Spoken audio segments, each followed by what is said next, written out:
Good evening and welcome to Open Your Mind Radio. You have myself, Alan James. And you have myself, Stephen George. Good evening. It's Sunday the 18th of Jan 2015. Very cold out. Weather took a turn for the worst. Icy and snowy and everything else. Now, I know there's one or two people who don't live over here in Ireland and they're in different countries. And they're probably not getting any bad weather, but the roads have been pretty bad the last couple of days. But we should soldier on. It's a bit chilly, but we'll soldier on anyway. It's not too bad in here, but outside. No. Even while I was cycling up on my push bike this evening. Right. We were going to have a lady called Fiona O'Leary on the show tonight to talk about MMS and autism, but unfortunately Fiona had a loss in her family, so she couldn't make it on tonight, which is understandable. So we'll reschedule that and do another show with Fiona. But tonight we have a part two. Finbar Markey was on last week, and we only had a few minutes with Finbar. We could only give him a few minutes, and he had a lot more to talk about.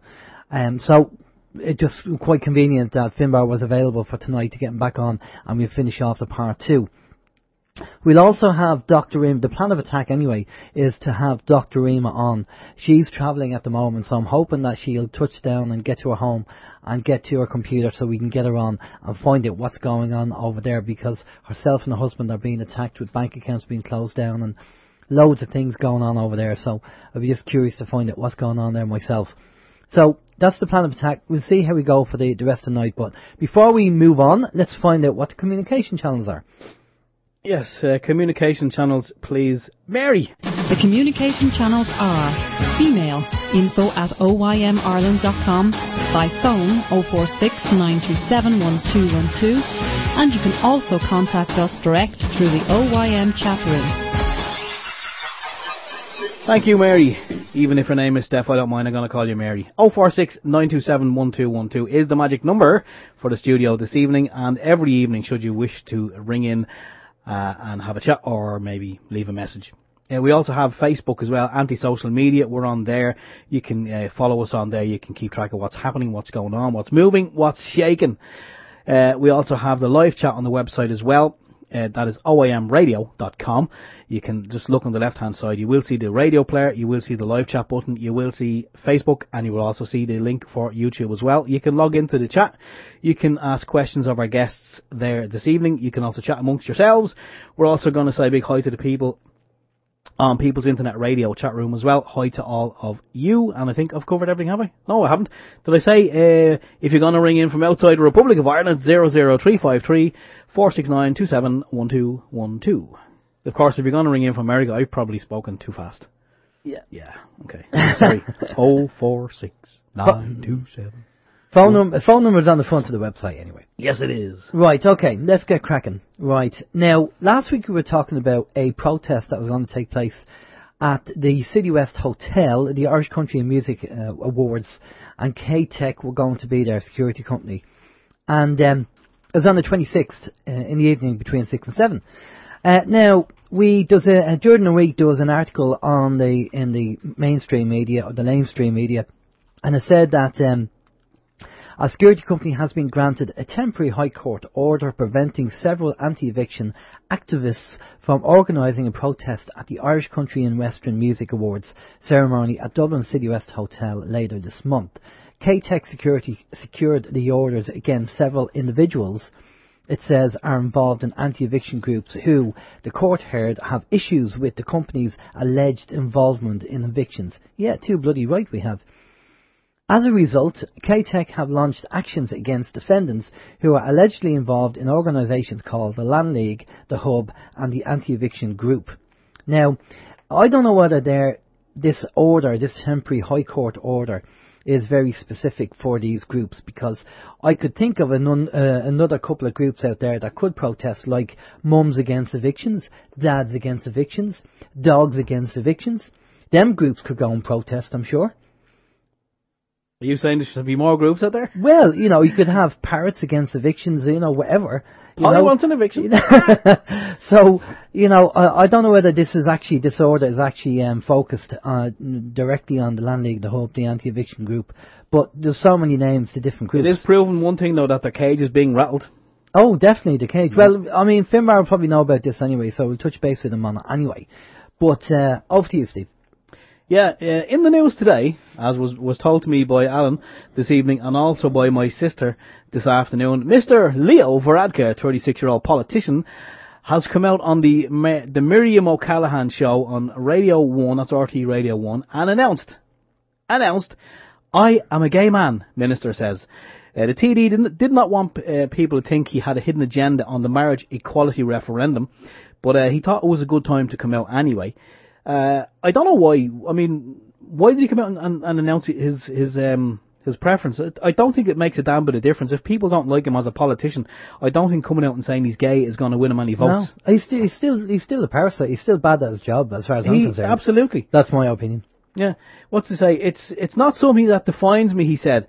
I'm not a half Indian politician or a doctor politician or a gay politician for that matter. It's just part of who I am. It doesn't define me. It's part of my character, I suppose. Well, you know, if that is who he is, and it sounds like from what I've just read out there, that it's kind of that they're his personal thoughts on who he is and you know what it's all about. But announcing it to the nation, for what reason other than to gain public support? Because I'm guessing, like a lot of politicians, he's losing support, and anyone who listens to the news quite regular, especially over here in the Republic of Ireland, will know we've had a fiasco with the people waiting on, I was going to say shopping trolleys, hospital trolleys. That would be pretty bad. That will be next. Shopping trolleys in the A&E department. No, people have been waiting. I think last week there was an absolutely outrage when a lot of people were waiting on the trolleys, and there was just mayhem in the A&E departments across the country. I know Alan can attest to that as well, because he had first-hand experience, so he knows exactly what it's like. And I think based on that, when all this was going on, Minister Varadkar was away. He was on his jolly holidays somewhere else with his feet up. And I think maybe public opinion or public support for him is slipping at the moment. So what better way to gain back some of those voters than come out at this moment and say, do you know what? I'm actually a gay man. We don't care, Leo. That's your preference. I'm a heterosexual man, but you know that's just the way it is. And I don't know what Alan is, but that's up for up for debate. But there you go, Mr. Varadkar. We don't actually care. So best of luck with that. Yeah, no, I'm definitely heterosexual. I definitely say that. I'm working towards it anyway. If I'm not, I'm working towards it anyway. You're nearly there anyway. You're almost convincing. The thing is, you see, I'm in touch with my feminine side because I'm a house husband. You see, so. That's the confusing part. Yeah, and if anyone wants to kind of get an insight into Alan's world, go to YouTube, or well, I'm guessing probably YouTube, and look up Queen. I believe the video is "I Want to Break Free." You'll see Alan in all his glory. Yeah, normally I wear a onesie though. You know, my raccoon onesie. I can attest. He does have a raccoon onesie, and I do wear it. Anyway, I've seen it. I have seen it. It's not pretty. Anyway, we move on. What else on the list? Well, the last thing on the list, Aidan Killian, who we had on a couple of weeks back before Christmas, his full show Jesus versus Buddha is now live and available on YouTube. Over an hour of good fun and frolics. I do have the link here. I'm going to pop it up on the chat room there. So Steve is straight, but his boyfriend is gay. Chris, you're so funny. Yes, okay. There we go. Right. Okay, how's your week? My week's been fine, not too much happening to be totally honest. It's been a busy week work-wise, so I haven't really had too much time to do much else really, because I've been cream crackered when I get home in the evening after we have the nose bag, and then you have to do the daddy thing and the husband thing. Oh, why? Getting the call straight away. Let's find out who this is. Oh, okay. Hello, caller. No, is that Alan? It is indeed. Dermot, I was just listening to your show here, Dermot Murphy. Hi, Dermot. You're live on the air, Dermot. You're live on the air, Dermot. No, just before Finbar comes on, just to announce to your listeners that the National Citizens Movement, we've just been talking today, the admin, we're going to be supporting the Anti-Eviction, the Land League, and the whole lot of this protest on the 26th. Oh, brilliant. Okay, excellent. And does Finbar know about that? Sorry? Does Finbar know about that? No, well, we were just discussing it today, that the admin from the National Citizens Movement were fully behind we were against all evictions in Ireland, so we were there to support them on the night. Brilliant stuff. Well, that's good. Are you putting that up on Facebook, Dermot? Yeah, we'll be putting it up short. They're going to make a page up probably this evening and put a page up for us, Brilliant stuff, and we'll get it out there on OYM as well. Brilliant. Okay, that's great. Thanks, Dermot. Thanks, bye. Cheers, bye-bye. Thanks, Dermot. Okay, that's some good news there from Dermot Murphy. Okay, good to see group support there. Brilliant. It is, yeah. Absolutely. Thanks for ringing in there. Well, yeah, sorry, I've lost my train. Where was I? Yeah, you were asking me how my week was. I was just saying there wasn't too much really happening in the line of, kind of investigation work. But I did notice during the week that because of all this all the PR exercise that's going around in relation to Irish Water, the fiasco that is Irish Water, they're trying to bombard us now with more BS PR on the radio. I heard there during the week. I say, when I'm in work, depending on where you are in the building, someone has a radio on.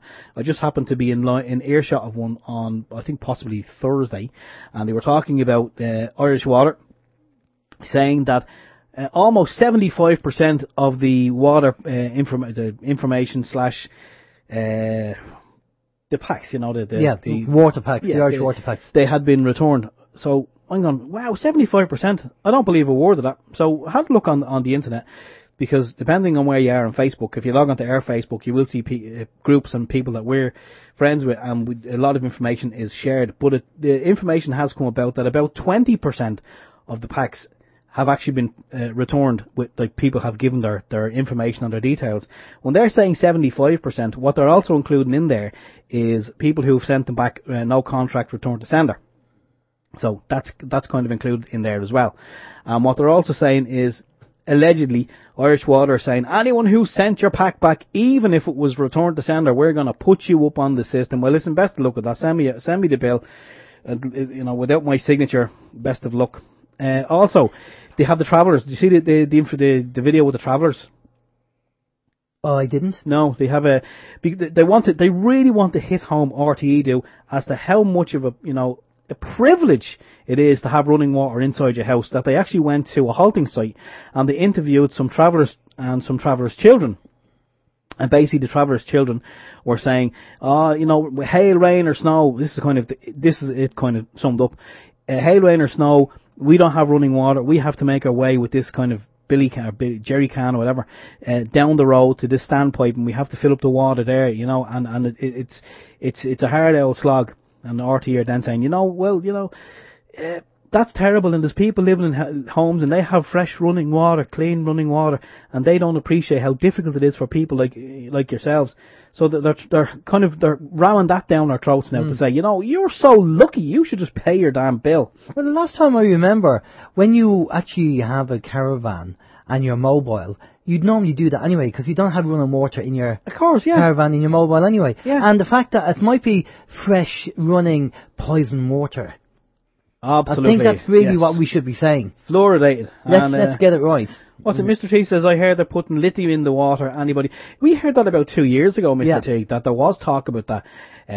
I think it was one of those things where it comes out as a bit of a joke, but they kind of gauge public opinion, and based on if public opinion was, we think that's an absolute brilliant idea. It would curb all the suicides. That's what they were talking about. I think it must be about 2 years ago. They were saying if they put it in the water, it would kind of make people happy, and then people would be less inclined to take their own life. That just shows naivety on their part. But do you know what? No one ever accused our government of being smart, really. Exactly. What else? More arrests during the week. Seen a lot of people getting arrested at some of the water protests. It was a 17-year-old girl, and I believe her mother was arrested as well. It's all on camera. There was absolutely no charge. They didn't break any law. They were simply protesting, which they're entitled to do so. And they were manhandled into the back of a Garda van. And so I actually watched a video during the week. This is the last thing on the list of two women protesting. They were just walking across a road, and Irish Water were waiting across to get into the estate. And they said, no, we're just peace. And they weren't stopping any traffic. They were walking across the road. One would walk across, then the other. And back and forward, there was only the two of them. And there was three people. One had a camera. And guards came down, and they said to him, he said, you can't stop any of the traffic coming in now to the estate. Well, residents. And they said, no, we're not going to stop any residents. She said, the only people we're here protesting against are those shower across the road, and that's it. We let everybody else in and out of the estate, just not them. And the guard said, okay, well, just so you know. And next of all, another car pulled along, and he went, what's your name? And she goes, I don't have to give my name. I haven't committed any crime. Well, hang on a second, she says, we just made an agreement with that other guard there. He knows exactly what this is all about, and he knows their standpoint, and that's fine. well, you're breaking section whatever it was of the public order. I'm not breaking any law, she says. Oh, you are.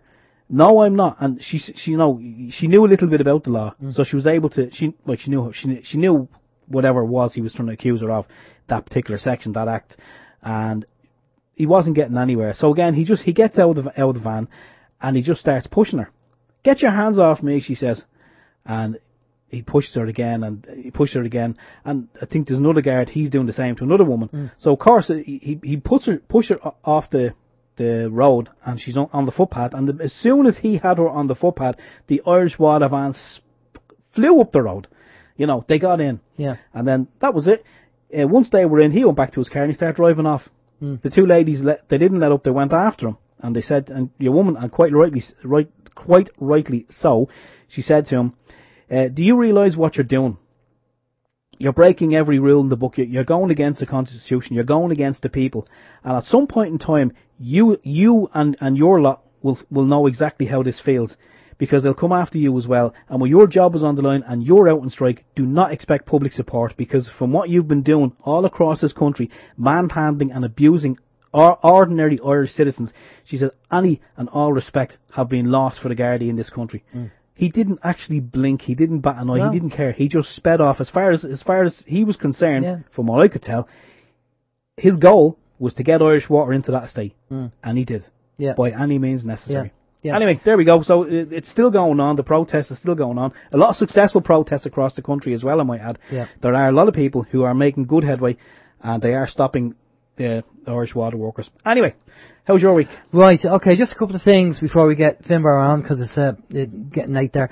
There was an attempted eviction during the week. I'm sure if people that were on Facebook or on our email registration list, we sent an email out there. So we popped down, and thanks to the donations from our listeners, we managed to buy a few, tea bags and milk and stuff like that, just to keep the troops going, because there was people coming and going supporting the couple, which is great. So a big thank you to everyone who donates, and that's what it's all part of. It's all, every little bit helps. So thanks again for doing that. The other thing is, during the week, I was listening to an interview with Alfred Weber and Captain Randy Kramer, who've both been on OYM, and we have Simon Parkes on next week. And they mentioned the movie called Ender's Game. It's about advanced military training to deal with alien life, believe it or not. And Randy said that this was very, very close to the kind of training that he did. So if you're interested, if anybody's interested, it's called Ender's Game 2013. And I watched it, and, it was okay, but, for somebody that hasn't been involved in that side of things, I couldn't tell whether it was correct or not, but apparently Randy Kramer said that it was. Yeah, I actually heard someone say, I've like you, I've access to it, but I haven't actually watched it. But somebody did say it's kind of, I think it's suitable for children. I think it's suitable 12. For the kids, yeah. Yeah, it's 12. And they say it's kind of Harry Potter meets Star Wars kind of a thing. Something like that, yeah. So it wasn't too bad. Anyway, let's bring Finbar on. Let's find out what's going on. Good evening, Finbar. How are you? Hey guys, what's the story? Yeah, not too bad, not too bad. Right, now this is a kind of part two. We could only give you about 10 minutes or so last week because we were kind of, up against the wire. So, as I say, Fiona couldn't make it tonight, so it's kind of ideal. It kind of extends your time, and you can talk about a lot more. Plus, you had the launch of the Land League, National Land League, on Saturday for Meath, County Meath. So, do you want to... Louth, yeah. So, Louth, sorry. So, do you want to... what's on your list? Tell us what's going on. Oh, I have a list. There's a lot happening around the country.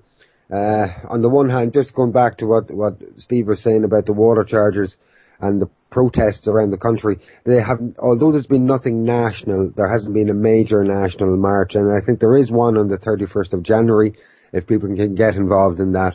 At the same time, people have not given up in their local areas, and you're quite right in that, and they are winning. We were having a clinic of the Land League in the Rathmullen Community Centre in Drogheda 2 Thursdays ago, Thursday mornings. I noticed Irish Water in the estate when I was going in to open up the clinic. Within an hour, we had about 15 people in Rathmullen Centre at the time connected to the Land League. A woman ran in asking for help, and we went outside, and there was a riot on the street. There was one Irish water worker with a Kango hammer, and he had about 5 or 6 workers literally on top of him in a rugby scrum, And on top of them, there was 20 or 30 protesters. And I came around and I just stood and I observed for a short while, for about maybe a minute, 2 minutes, when I saw the fist of a yellow-jacketed fist, which was an Irish worker fist, coming up and hitting a young fella on the head, and all hell broke loose. But this jackhammer kept going. They were determined. It was I couldn't believe it, that these workers were so prepared to endanger themselves and others, so determined to get that hole dug, that I myself and Liam, a community worker in Drogheda, pushed our way into the middle of the crowd and demanded that the workers pull back. And then, and only then, because I was wearing a shirt and tie and things like that, only then did the foreman intervene and tell the workers to pull back. And it transpired that the day before, Irish Water or Coffees, the actual contractors, had promised only to put meters in front of houses that agreed to have the meters put down. They broke that promise the following morning, and that's where the trouble started off. So another agreement was come to on camera with the Gardaí Síochána there, that they would only do houses that did not have a red X painted in front of them. I'm sure every house had a red X painted in front of it. But it was in our own communities, riots were breaking out, and it was largely, in my assessment, the responsibility of Irish Water to pull back when things are getting angsty or bolshy. And they were getting involved, and they were enthusiastic, not only about getting that hole dug, but also about giving digs, you know, when they got insulted by young fellas shouting things. But I couldn't believe it. This was happening outside in Rathmullen Estate, and I know it's happening all over the country. And I would first of all impress on protesters that it's not about violence. But, on the other hand, I did note that those water meters did not go in that day. You know, at the end of it, because it got so angsty, the water meters did not, they pulled back and they were gone for the day. Well, I just find it very Benny Hill. I mean, when you actually stand back and watch what's going on, with the Gardaí as well, you know, it's Father Ted meets Benny Hill. It really is. And you look back and you go, this is just ridiculous. It really, really is ridiculous what's going on. It's like children. It really is. Like, you know, the Gardaí and the government and what's going on and forcing you to, you know, it really is, you know, when you take a stand back and you look at the logic of it and what's going on, and the people of Ireland saying, look, we don't want this. We paid for this already. Something else even more startling came to light about this. You know, I gave a few talks with John Weigel, an American, a retired American living in Ireland, on the issue of EMF generally and the radioactive waves that come from smart meters in general. Yeah. But when we were giving those talks, even we accepted from the research that we had access to that the water meters in front of homes don't really have an effect, because they're just pulses, short-term pulses when they're being read at the time. However, there was a an American professor. He was actually Professor Emeritus at Boston University and still is. And I put it up on my Facebook page last week. He gave a lecture in Norway where he assessed all of the research, and he said that the industries that produce smart meters and mobile telephones will only look at evidence relating to thermal damage, so heat, and refuse to accept that there's any other modus operandi of damage or any other channel of damage in relation to these meters. But what transpired from the lecture, it's about an hour and a half, and it's very well worth, it's in English and it's very well worth watching. What transpires is that these meters, even at 5 seconds of exposure, which is generally the exposure that you get if the water meter man is going around, even at 5 seconds, damage is being caused at a cellular level throughout the entire body. And one of the methods of this damage they've discovered is that every cell, and I'm no expert at this, every cell, and I've only seen the lecture once, every cell has message transportation systems which are called volt-gated calcium channels. And what happens is, even at 5 seconds, these EMFs and these radio waves open and shut these calcium channels without the consent, if you want to put it, of the cell or the body itself.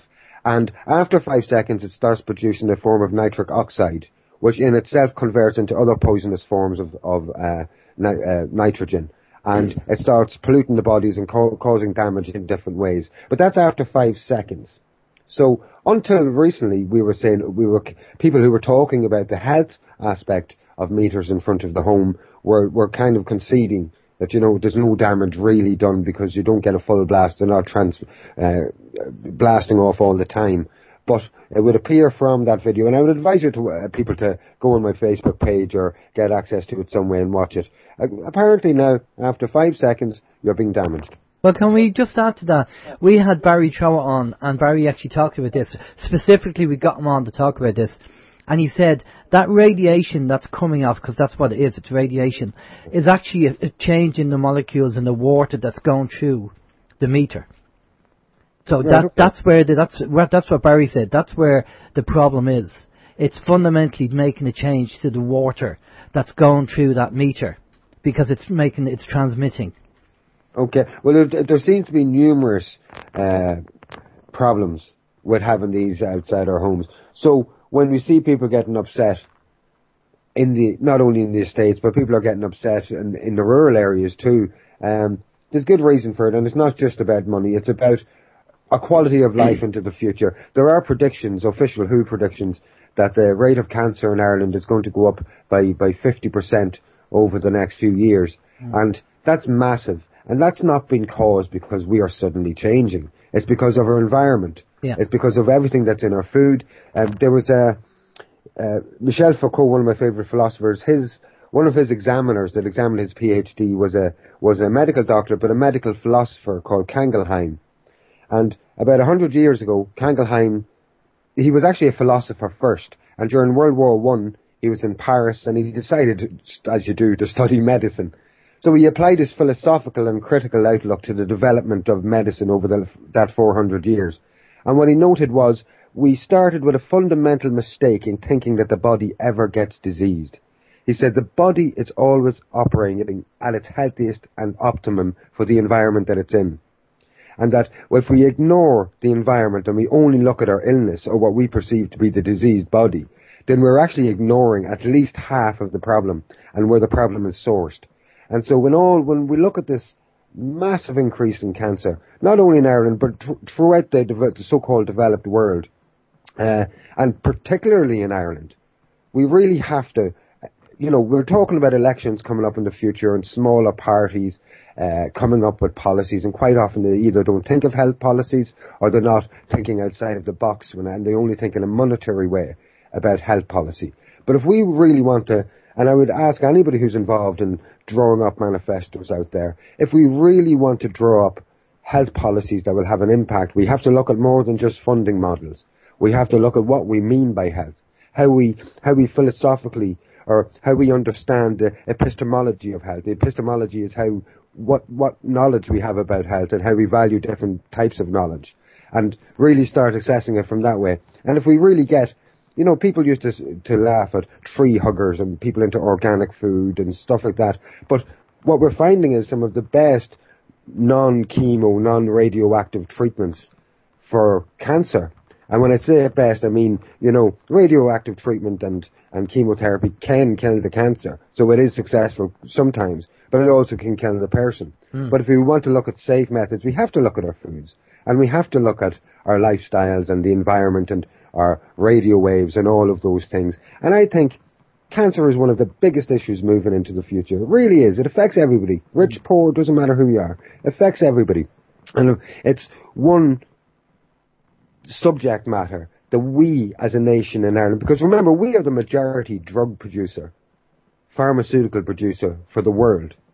And we have a lot to answer for, and there's a lot on our shoulders in terms of what we in national policy have given away in terms of our ethics to produce and to make a few quid and produce a few jobs, how we are poisoning the world. But we also can always look at the flip side of every proposition, and we can say, well, maybe we should be the drivers and the leaders of the battle against cancer through the way we look at food and the way we look at our air and the way we look at radio waves and all that kind of stuff. So it's an opportunity in my mind, and I'd ask anybody, because I know there are different small groups and movements out there who are thinking about policies and what.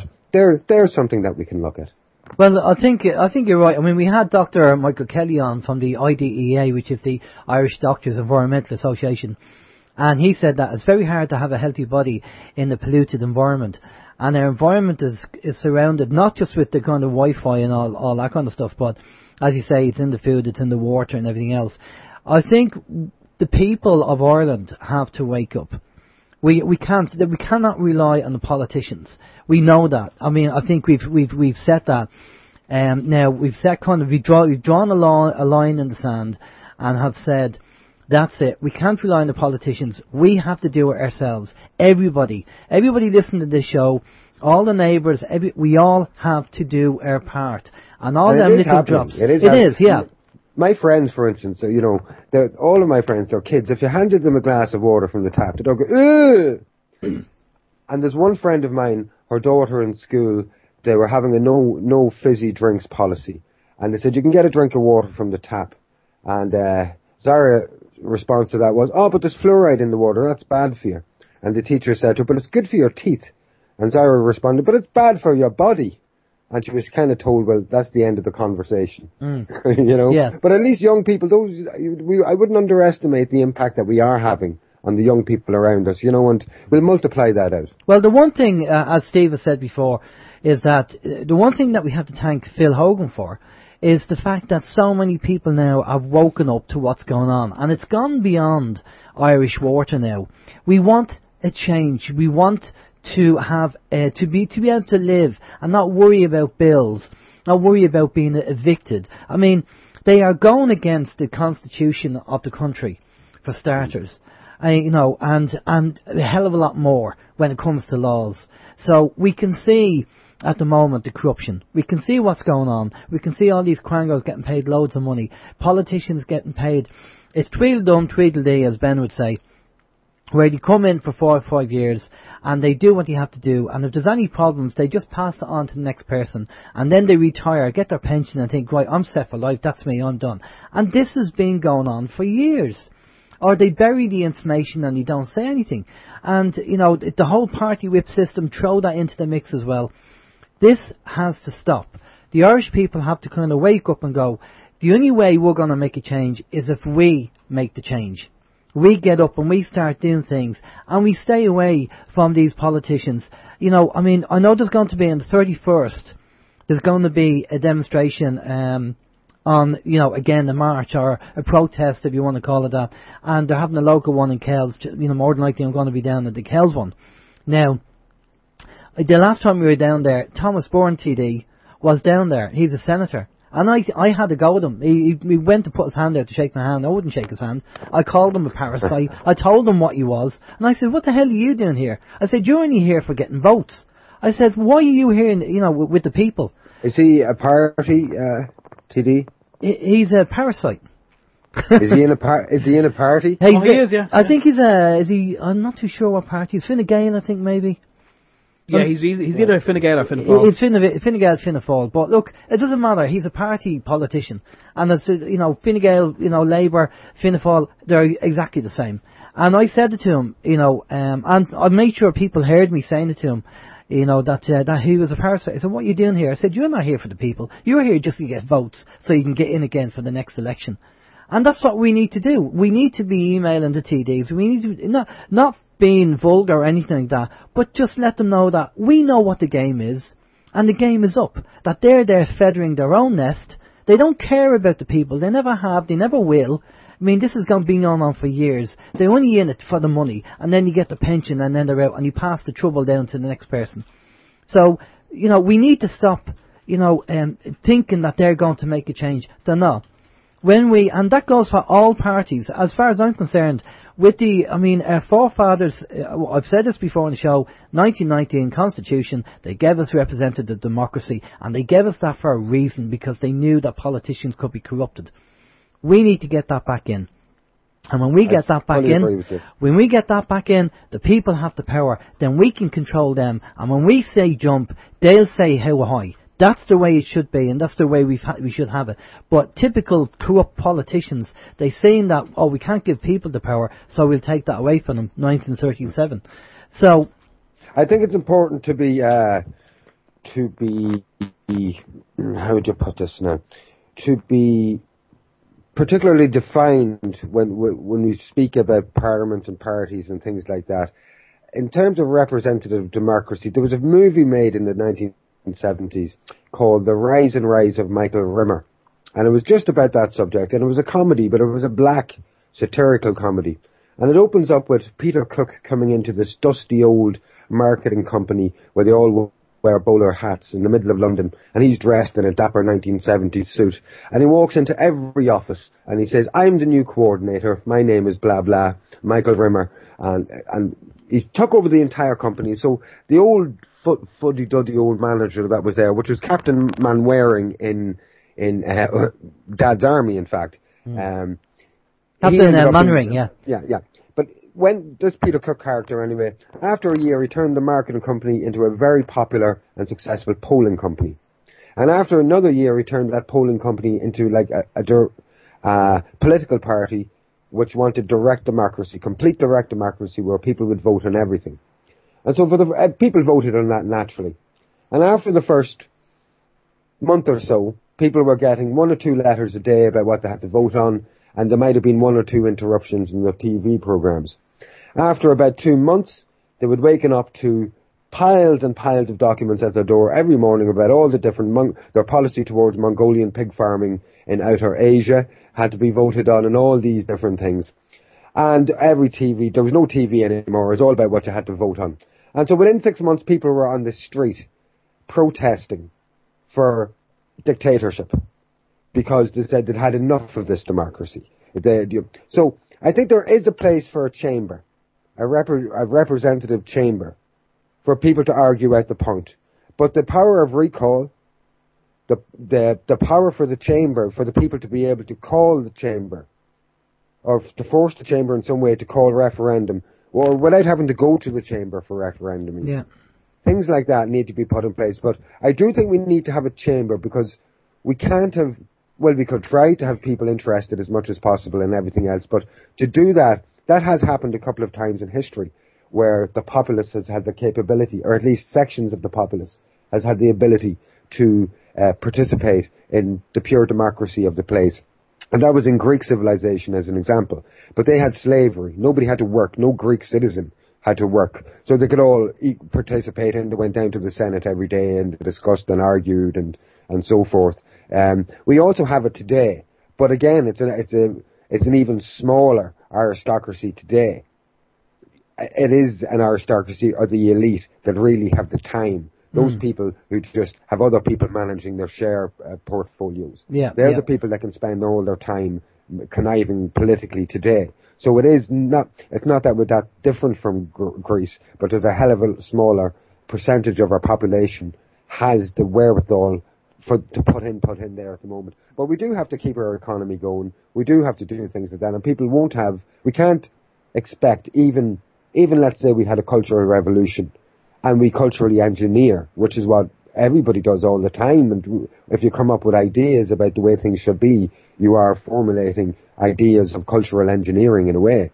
So let's say we were to culturally engineer a situation where the majority of the population did have an interest, and we engineered a structure of living where people had the time to have input. We will still have people who don't want to bother.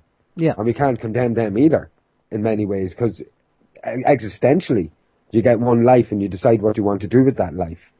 So, there's a lot to be thought out in terms of when we talk about direct democracy. To what extent do we think it would work before it becomes cumbersome, before it actually becomes problematic, or that people start backlashing, or that, so how do we, in a country or a state or an area or a piece of geography that has direct democracy and a culture, you need to think about the education system, and not just the one that you go to school in college, but also the everyday education system, the mediums such as newspapers, TV, etc.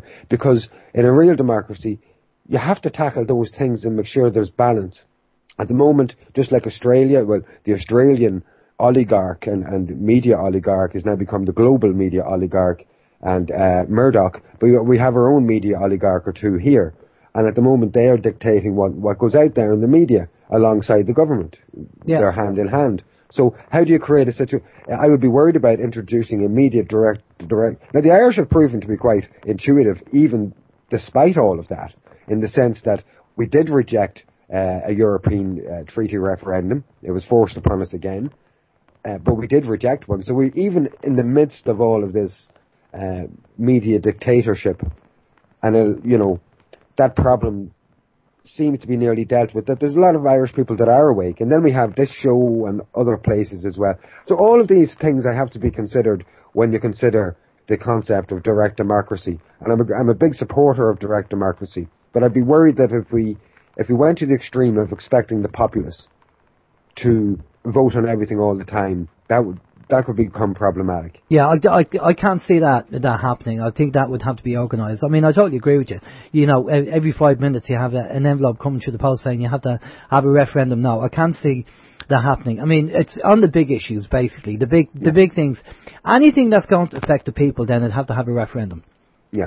I mean, that's the way you're going to have a look at it. And that the people have a mechanism to bypass the houses themselves, which is very important, because although I do believe that we do need to have chambers and we do need to have a personification within those chambers of local areas, at the same time those chambers can become insipid and they can become dangerous and they could become corrupted. And to deal with that, we need to have a mechanism that can bypass the chambers in extraordinary situations without needing a president or anything else, a mechanism that can be bypassed in extraordinary situations where people can create a referendum themselves. Yeah. And I think that's really what's needed there, a safety valve. Yeah, no, I definitely think we need to do it. Do you want to go through your list? Do you have a few things that you go through? Because anyway, we have a limited time. Yeah, we'll get stuck into some land. And can I just say my views there have nothing to do with the National Land League. It was just me and yourself having a waffle. Yeah. Okay, first of all, thank you, Dermot, for the message about the Irish Citizens Movement, which has become a massive movement around the country. I just want to say thank you for the support. He's obviously had a meeting today about the KTech protest. Just for listeners who may not be fully au fait or filled in about what's happening with KTech, over the last 3 years, KTech Security have developed to be one of the security company of choice when it comes to evictions and receiverships. And we have developed some video footage, or gathered some video footage, photographic footage and testimonies of KTech employees dressed in paramilitary garb, using quite a bit of force and intimidation against very vulnerable homeowners and farmers and small business people. So we put out a number of requests via email for KTech to desist from this. They haven't done so. We decided that we would try to use the technique that our forefathers used in the National Land League, and the technique that seems to work most peacefully, and that's to try to hit these guys in the pocket. And so we decided to launch a boycott on KTech Security. Now the problem is that KTech is not a company or that normal households could say, well, I'm not going to use them anymore. So it's not going to work that way. So we decided we had to identify clients of KTech that may be household names. And we identified one particular event, and it's the Irish Country Music Awards, which has been hosted at the City West Hotel in Dublin. And that's been hosted actually by the Sunday World newspaper. And we decided to identify that event as an event that we could have a peaceful protest outside, in the public area, not in the hotel area, not trying to disrupt the awards, not trying to block cars or any business like that, just to identify the fact that KTech are a permanent feature at the City West Hotel. So that's what we want to do, totally peacefully. Since then, 5 members or supporters of the National Land League of Ireland there's been attempts to injunct them, as far as I'm aware. Those attempts, temporary injunctions were actually granted against them without their presence, ex parte, so they were not notified of their cases. They couldn't defend themselves, and these injunctions were granted temporarily. The men in question, and they are all men who have been injuncted, refused to acknowledge that injunction. They had no opportunity to defend themselves. There is a full hearing possibly happening on Thursday coming. These men, the men who have been summoned, I don't want to get into names or anything else like that, the men who have been summoned will be defending themselves and will be rebutting the accusations that are made against them. I've seen the claims that have been made against them and the attempts or the excuses for evidence and exhibits that have been used against these gentlemen. And we have to understand that we, as the National Land League, as supporters, and the many different groups, from the 1916 Society groups to the Says No groups to, as you heard there, the Irish Citizens Movement, we are not there to cause trouble or to have any problems like that whatsoever. But we are insisting that this protest will go ahead. So we're asking people to turn up at court, because this is about civil rights. This is not a case that we are trying to interfere with the work per se of KTech. We are in a way through market forces, but we're not trying to stop them on the job in this instance. But the injunctions want to stop the organisation of this protest. That's what it specifically says in the injunctions. But what they're trying to do, and what they have done without any opportunity to defend, what Paul Gilligan, the High Court judge, has done, he has taken away temporarily, albeit for now, he has taken away the right to free assembly and the right to free speech. Because, as I say, this is not about interfering with work. This is a free, peaceful protest in a public area outside a hotel. And Justice Gilligan, without being presented with any real evidence whatsoever, and without allowing these 5 gentlemen the opportunity to defend themselves, removed their right to free assembly and their right to free speech. And technically, he's no right to do that. I don't believe so, but he has done it. Now, nothing has been acted upon, as far as I'm aware, up until today. But when you consider the ramifications for every other citizen in this country, when in an ex parte, now I have the papers of Oliver Cromwell, not Oliver Cromwell, St. Oliver Plunkett here, a little book, quite a rare book. And I read his papers on what was done to him in the 1600s. And what they did to him was removed his right to freedom of speech and his right to defend himself. And they refused. He was allowed to be in the courtroom. Yeah. But they refused at many times for his right to speak and to present evidence. Yeah. Paul Gilligan didn't even allow these 5 men to go into a courtroom, and he granted temporary injunctions. Yeah. It says a lot. Well, it says corruption. It does. But it's not working in their favour, because the National Land League got together. We had the launch, and I'll speak about the launch in Louth in a minute. But they released a public statement in a press conference in which they made clear that they cannot cower or bend in the shadow of injustice, and that this protest will continue. But since that, the amount of groups who have pledged to continue the protest for them is amazing, but it's showing a unity that's starting to develop in the country. Yeah. Well, that's it, and this is great to see the power of the people, and it's brilliant to see it. Even down on a basic, we talk about the eviction, but people power and people supporting each other. Strangers meeting each other for the first time, or you get to know regular people, regular faces, and it's just a great camaraderie that's going on. And I recommend everybody get involved in it, because it really is good, because you never know when you might need it yourself. Yeah, absolutely. And again, so we'll move on a little bit now. Yeah. But that's on the 26th, as I say. The court case should be happening on Thursday, this Thursday coming, and that's in the High Court, and it'll be in Paul Gilligan's court. I think most people listening will have had the experience, we'll call it, to be in Justice Gilligan's court. Okay. So that's what's happening. And then the main protest, which so far there's nigh on 300 people have committed to going online, and there's people who are not online who are committing to going too. So it's going to be a good turnout. We had an attempted eviction last Tuesday in Kells in County Meath. Now I want to be careful in what I say here, because I don't want to give away personal details of the family. Yeah. But I will say that it was a particularly vulnerable family because of some one element of disability and some illness in the family as well, and that there was a child in the family. And we only got notification in the National Land League, and yourself as well, Alan, and you guys in Open Your Mind, we only got notification the evening before that there was apparently going to be an eviction the following day at 11:45, I think it was. So we put in an appeal online, and the following day, could be up to 120, 130 people over the day called in, and there was always a good crowd to make sure that the family was safe. And early enough in the morning, a Garda car drove past, an unmarked Garda car, and maybe that Garda reported that there was quite a lot of people down at the house, and that's why it didn't go ahead.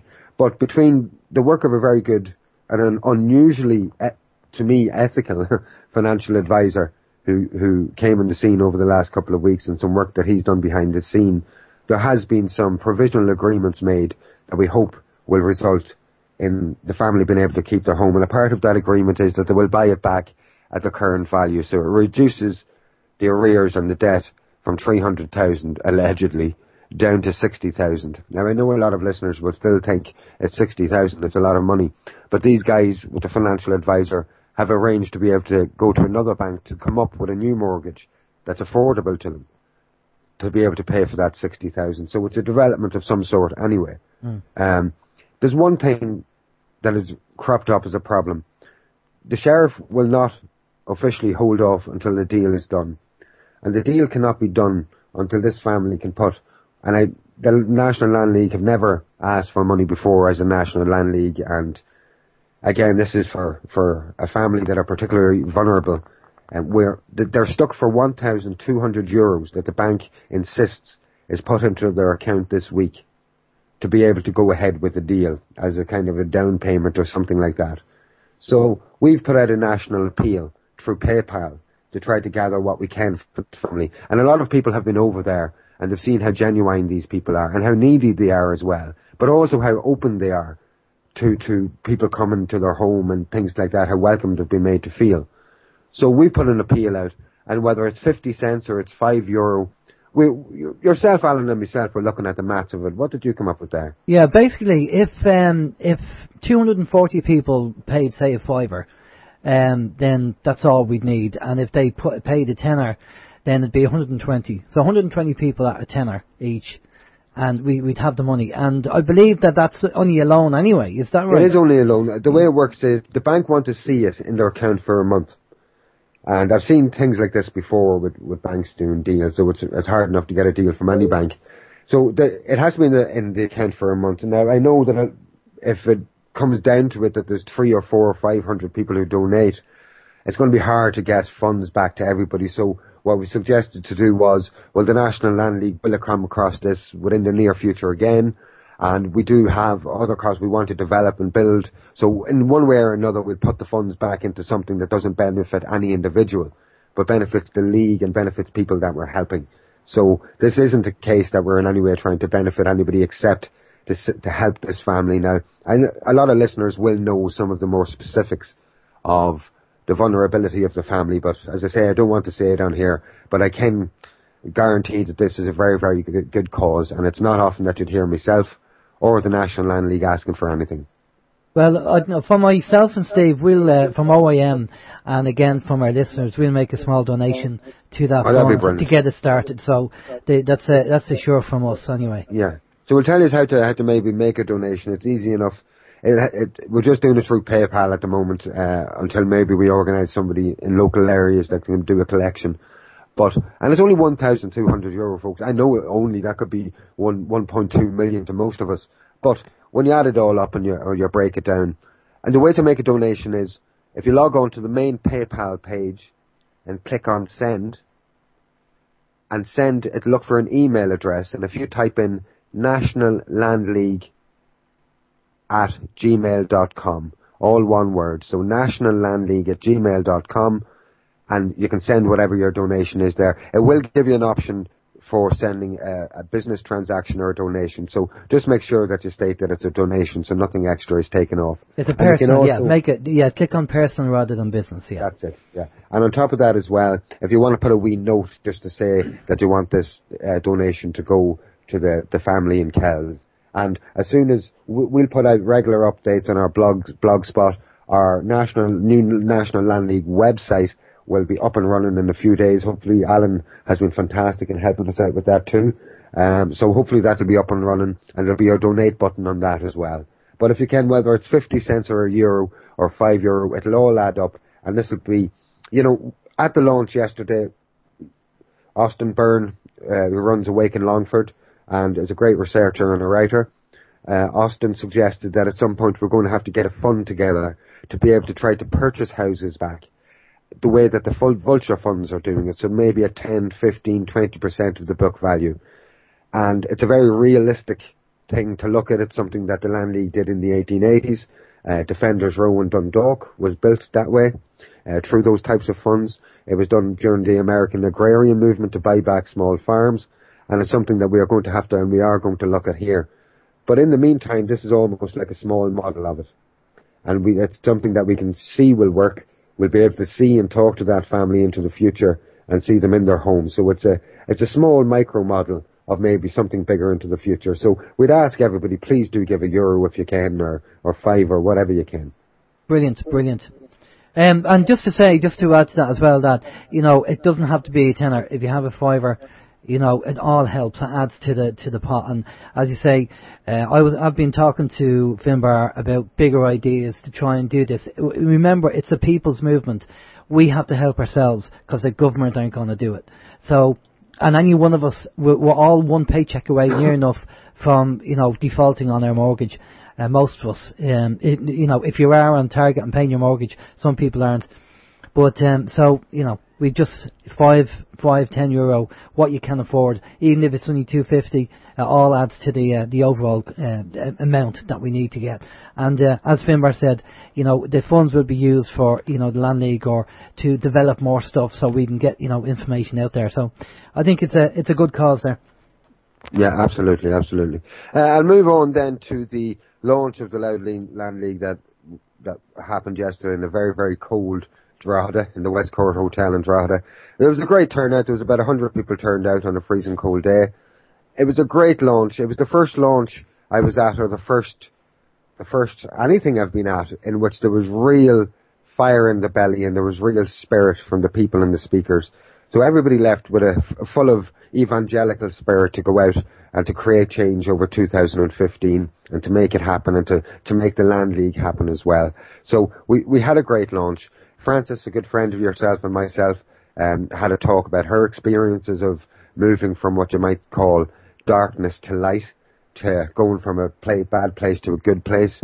Michelle McKeever spoke about the same, but she also spoke about the woman's role in the Land League, the woman's role in terms of leadership and about driving the Land League as they did in the 1880s. Michelle told us about how Parnell had been jailed and his two sisters kept the Land League going while Parnell was jailed. So Michelle really convinced everybody, first of all, that there is hope, and secondly for women not only to support their men but to get involved as much as possible as well. From there, Austin Byrne was there, and he was speaking about the possible economic impact of an across-the-board write-down, but he also spoke about the idea of a connected fund in which we could buy back homes at a tiny proportion of their book value that people are paying back at the moment, and as people pay rent or pay their mortgages back to the Land League or whatever the fund might be called, that money could be used again to buy more houses, etc., and try to deal with the problem, at least to a certain extent that way. So that's something that we are looking at in the League, and that we're joining up with other people to look at as well. And it does link back into that appeal that we made earlier. So it was a great launch. The launch ended with a press statement in relation to the KTech, the National Land League of Ireland's position on the KTech boycott, and that they were certainly not giving in, and that they were prepared, and that many supporters of the Land League are prepared to continue on with the boycott at the City West, whether there's an injunction from a court in which there was no defence allowed or not. They are going to persist with it. There was a real sense that there was a willingness even to go to jail for a few months or whatever it might be, to stand up for more than just battling against KTech and elements like KTech, but to stand up for the right to free assembly and to freedom of speech. And that's what's really at stake now. They ramped it up so much.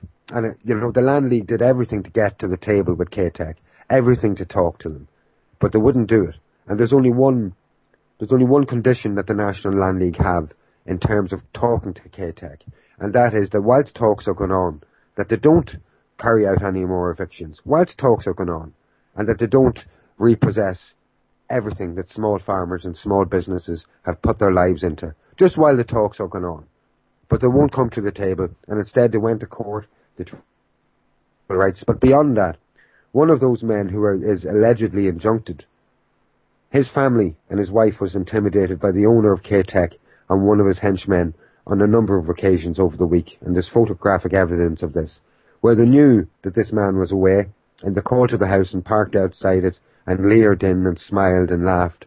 But luckily this woman is a strong woman, as many Irish women are, and she chased them out down the back garden. But this is the kind of stuff that's gone on around the place. So that's what's happening in terms of the launch yesterday. There was a lot of spirit, and there's a real determination to push on.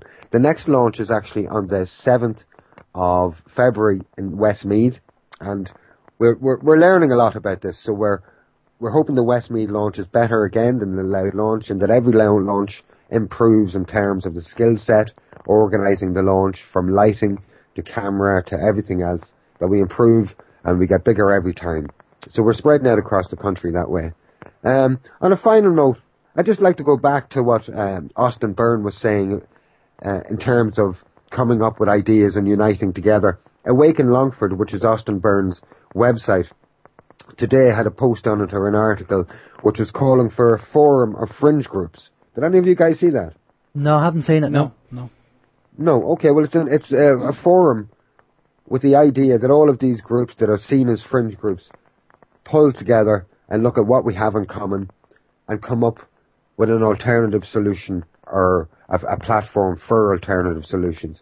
Now, I know this has been tried before, and to a degree failed, and to a degree didn't fail. But I think we've all been at this a good few years now, and I think the time is right for some kind of a forum like that. I haven't spoken to Austin specifically on this yet, but I know that there's a lot of response online to that article, and I just think it's worth it while to mention that maybe the fringe groups have reached a point where we need to unite as much as possible and to present an alternative to the people of Ireland, not just electorally, but also in terms of, as we were speaking earlier, about the way we live and the communities that we live in. Yeah, totally. Well, Austin's just logged into our chat there, and so we're going to, you're going to post in the details there, Steve. I've said this before, we've got about 5 minutes. I've said this before, we need to all come together and decide on, 2, 3, 4 things that we all agree on. And that will be the constitution and the agreement that we all go forward with, to stop the infighting and to stop the, because you're going to get it. It's only natural. People have different opinions and different ways things should be done. But if we get the fundamentals of the 2 or 3 things that we all agree on and say, number one, the government has to be gone. And I think even before we agree on that, if we want to stop the infighting, as much as people say that there's infighting, I don't think there really is.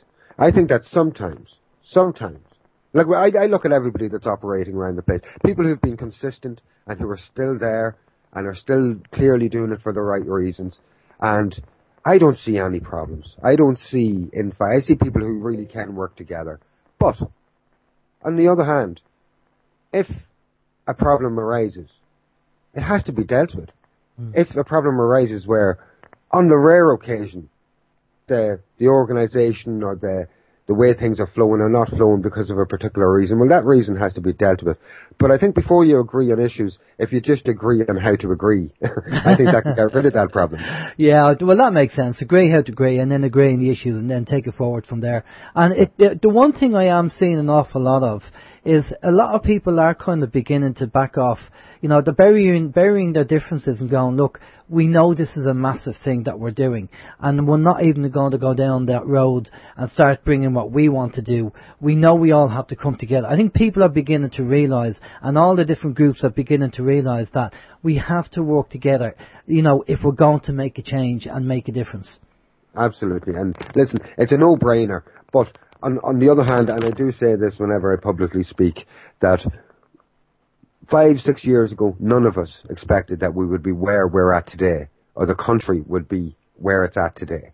And we've done very well, each and every one of us, to first of all, to be consistent and to be still hanging in and fighting the fight and arguing the argument and all those kind of things. And we've got a lot of learning to do. I went from being a social care worker and a PhD student into this. Other people went from being carpenters, from being builders, from being accountants, from lots of different backgrounds. And, there's going to be storming before the forming. And the forming's happening now. And there's a great network of people who know each other around the country, who I know can work together. And I don't think, if sometimes you might see a fallout here and there, that's natural.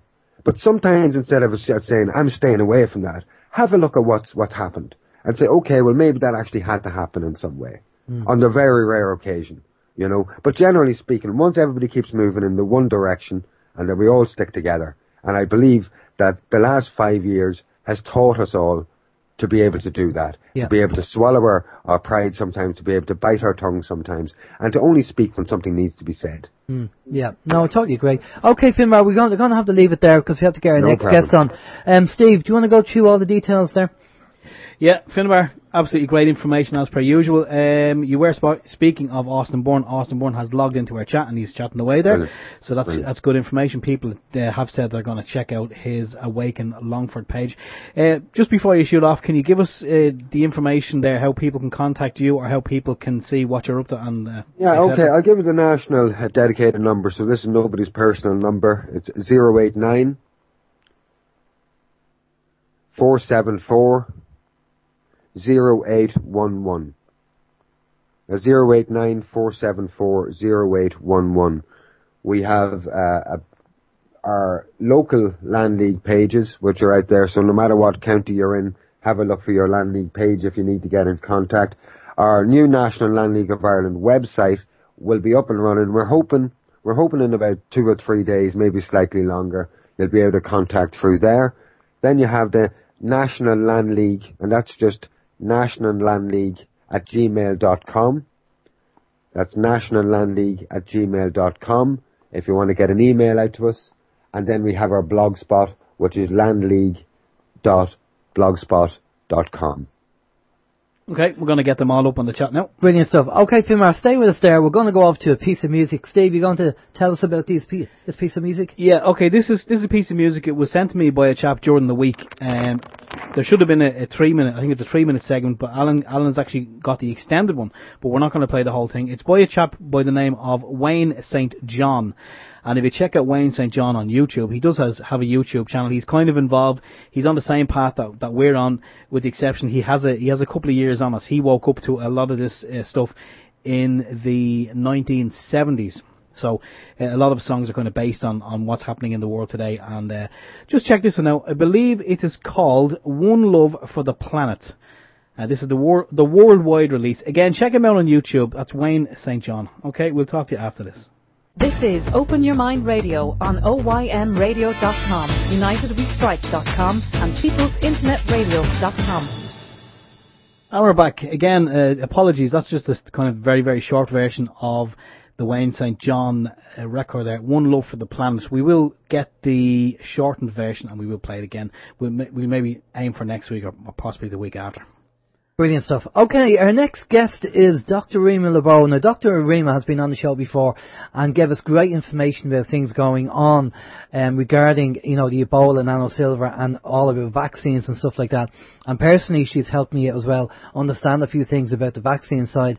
And she's jetted in. So she's very busy. She's just literally in the door. So we've just caught her. So very lucky because it's all got to do with the timing. So we'll see how we get on anyway with the audio. The audio might be a little bit of an echo, but we'll see how we get on anyway. Good evening, Dr. Rima. How are you? I am just fine. How are you? Oh, that's brilliant. Okay, that microphone's much better now. That's brilliant. Well, I pawed through my computer bag that just came off the airplane, and I found the wire I needed. So, of course, the sound's better. Brilliant. Well, listen, there seems to be an awful lot. You got in touch with us, and you said to me that, there's an awful lot going on your side. So I'm not going to take up the time doing the introduction of who you are and stuff like that. If people want to know about that, they can go and they can access the previous pods that we did with you. But tell us what's going on, because you're going through an awful time over there at the moment. Well, to quote the widely cited concept that from the RAF, that the closer you are to the target, the more flack you get. We're right over the target. Let me explain what I mean by that. Very quickly, I am the medical director of the Natural Solutions Foundation, www.drrimatruthreports, DRRIMA, truthreports.com.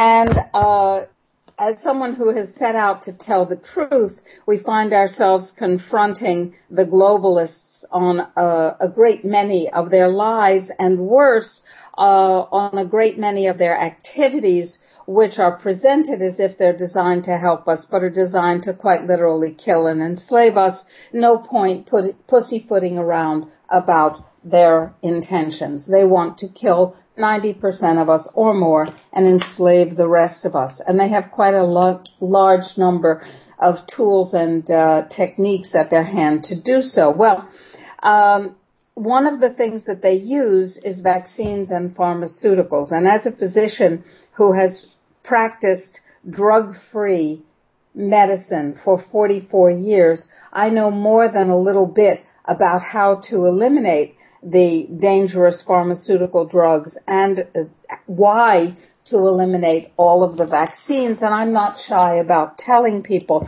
through Open Your Mind, through any other venue that I can do so, and through the newsletter that people who sign up at Dr. Rima Truth Reports receive.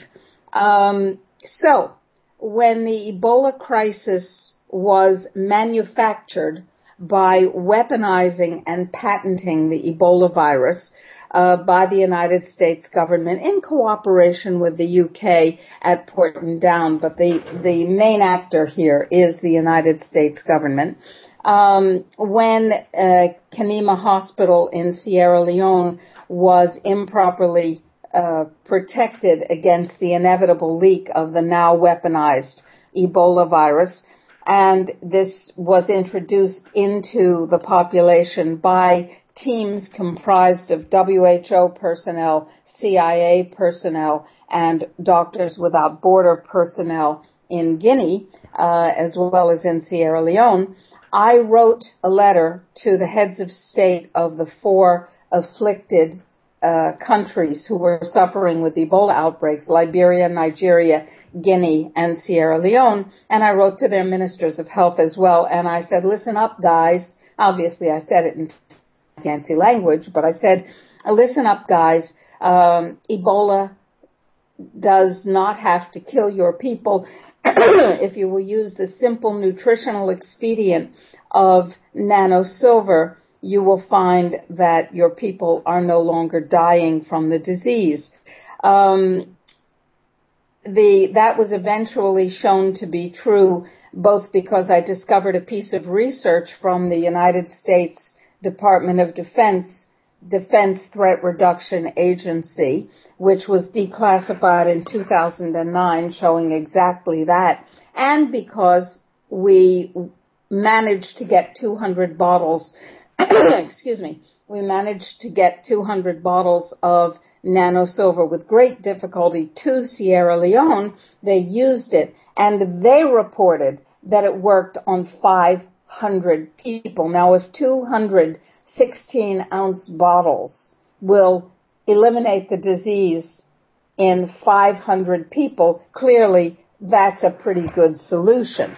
Well, what happened next was that as we began telling these countries what they could do and telling the world what people could do to prevent themselves from getting this otherwise terrible disease, clearly this was a ramp up for another series of vaccines that everyone would be mandated to take, and vaccines are deadly. There is no justification for any vaccine, despite the pseudoscience.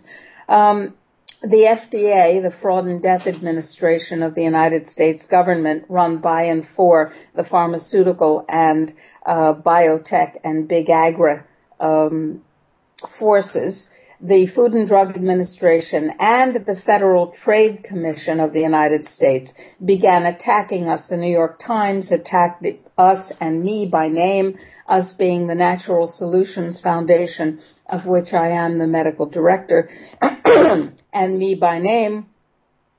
And the CBS attacked us, and even public radio attacked us, and we were just bad guys, and I was a lying, cheating fraud of a quack for saying this. Well, the science backs it up and the clinical experience backs it up. I guess that does make me a lying, cheating fraud of a quack. Anyway, the attacks came hard and heavy, and we got a warning letter from both the FDA and the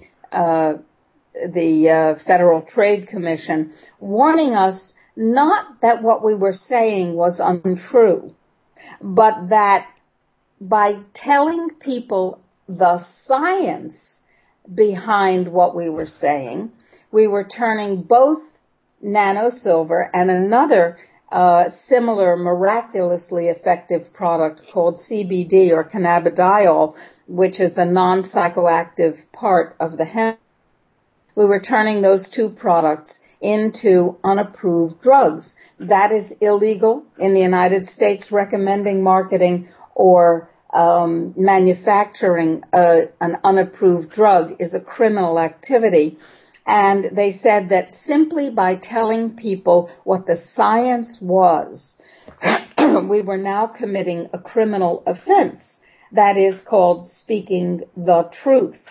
Well, meanwhile, the word got out and people started buying the Dr. Rima Recommends brand of nanosilver, which we had decided to offer to people many months before this Ebola thing, because I had gone on a search for the best nanosilver on the planet. I had found it, and I had made arrangements to have it private labeled because I'm so proud of what we're offering to people. I was willing to put my name on it, and that's a very meaningful thing for me. So it truly is the best nanosilver on the planet for many reasons. Well, the merchants who were handling the credit card purchases included Chase Merchant Services Payment Tech, Chase, the globalist bank, and they decided to withhold not only all of the gross sales, that's every penny that we took in, they also decided to withhold all the money that came in as donations and all the money that came in for everything else. And so they crippled us economically for selling a product which is completely legal. Then we switched from them to a credit card processing organization called First Data. And they said, no problemo. We have no problem with these two legal products. And then they withheld all of our gross proceeds. Now, the gross proceeds from the sale during the Ebola awareness was about $350,000. And that meant that we had to fulfill the orders because people had paid their money, but we couldn't get it. We had to fulfill $350,000 worth of orders with zero revenue. Let me ask if you could do that in your personal and private economy. If you stopped getting a paycheck, whether you could continue rendering services, paying your employees, paying your rent, buying petrol for your car. Of course you couldn't. So this was designed to just kill our organization and get us into some very serious legal trouble, because when you take money for something that you cannot deliver, that is indeed criminal activity. Well, we worked out a deal with our suppliers whereby they gave us the credit necessary, and although it's been very difficult, we were managing to meet our obligations and not be put out of existence. And then Chase Bank did something quite new. My husband, Major General Albert N. Stubblebine, and I are people who live entirely on the pensions that we have earned. We do not take any money from the Natural Solutions Foundation for the work that we do or from any other source. And so we are self-supporting, and we work at least 20 hours a day for the Natural Solutions Foundation, 7 days a week. This last trip that I just came back from was, of course, a business trip. And we went 2 weeks ago today to pay our bills because our pensions come into our personal bank account at Chase, which I've had for 30 years or so. And we pay our bills, and then whatever's left over we use for our rent and our car insurance and so on, just like you do. And my husband, Major General Stubblebine, also known as Bert, said to me, would you go on the Chase website and tell me what you see? I said, sure. And what I saw was that our security code got us into the website, but our checking account did not exist. So I called the Chase Online folks, and I said, there's a mistake. They said, no, you closed this account. I said, no, I didn't. They said, oh, you're right. We closed this account. Well, that led to a series of investigations, and here's what we found. On November 24th, which in the United States is the holiday weekend of Thanksgiving, they had a secret review of which we were not aware. And they decided to close our account because of unusual banking activity. There has been no unusual banking activity. The pensions come in, we spend the pensions on the bills that we have, we pay our rent and so on. No unusual activity. And they decided that they would close it. They sent us a letter on December 24th. That is Christmas Eve. They allegedly sent us a letter, and that letter said that they would close our banking account in 10 days. 10 working days or 10 calendar days. We don't know because that letter, as of the 18th of January, has never arrived. So we were left with our pensions having been rejected by Chase because they closed the account not 10 days after the 24th, but on December 30th. So they rejected our pensions, which then went back into the administrative maw of the U.S. government, the Defense Finance Administration for my husband's military payment. In other words, it's going to take 3 to 6 months for us to find that money. And we were left without a bank account into which they could be deposited. This was a clear assault, a political profiling on us as the most active and the most successful people in the health freedom movement in getting this information out. We have been having, of course, a very hard time, and we set up a crowdfunding site, which I would like to give, if I may. Yeah, of course, go ahead. So that people can help us weather this period. Now, the money's out there. Eventually, we'll get the pensions. But right now, we are literally without income because of this dastardly and, we believe, completely illegal attack. So, the crowdfunding site where you can assist us is gofundme.com/help Bert and Rima, R-I-M-A. gofundme.com/help Bert and Rima. Why would you want to help us? Because we are your voice. Because we have taken on these globalist monsters in the spirit of concerned humanitarianism. We care what happens to you as much as we care what happens to us. We're there for you, and we are making changes with your help on multiple fronts. And we need your help now because these people know exactly what they're doing. They're using a classical technique to put the opposition voice underground.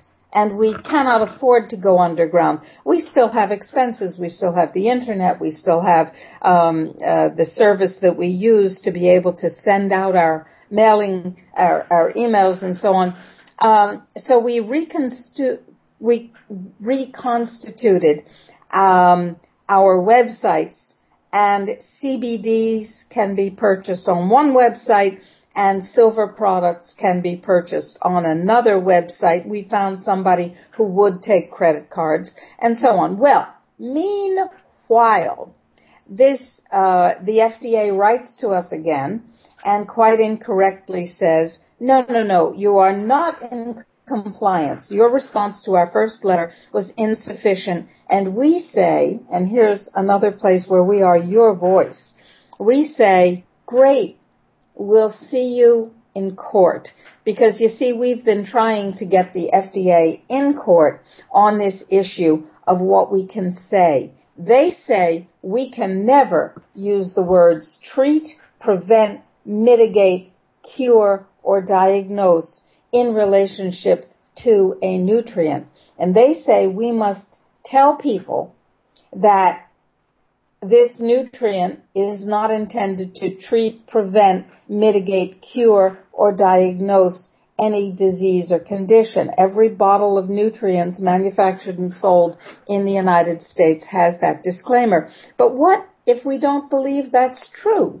What if that's a lie? What if this nutrient is designed to treat, prevent, cure, mitigate, or diagnose something? Well, then the government is compelling us to false speech, and that extends to the government compelling us not to tell people how cancer can be easily cured and what CBD and selenium and magnesium and vitamin C and so on can do and how they should be used.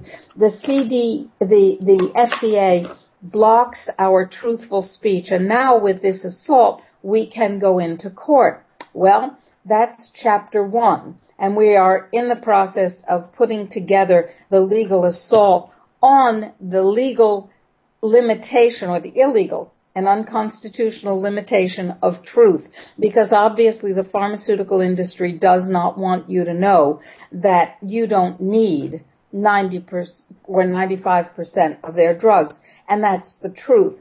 Because between CBD, cannabidiol from the hemp plant, not the psychoactive part, and nanosilver, about 95% of the drugs that you're now putting into your body or other people's bodies or doctors are pumping out prescriptions for, about 95% of them are unnecessary. Imagine if your immune system is functioning perfectly as it is supported to do when you take nanosilver. Why would you ever need a vaccine? Why would you ever need an antibiotic?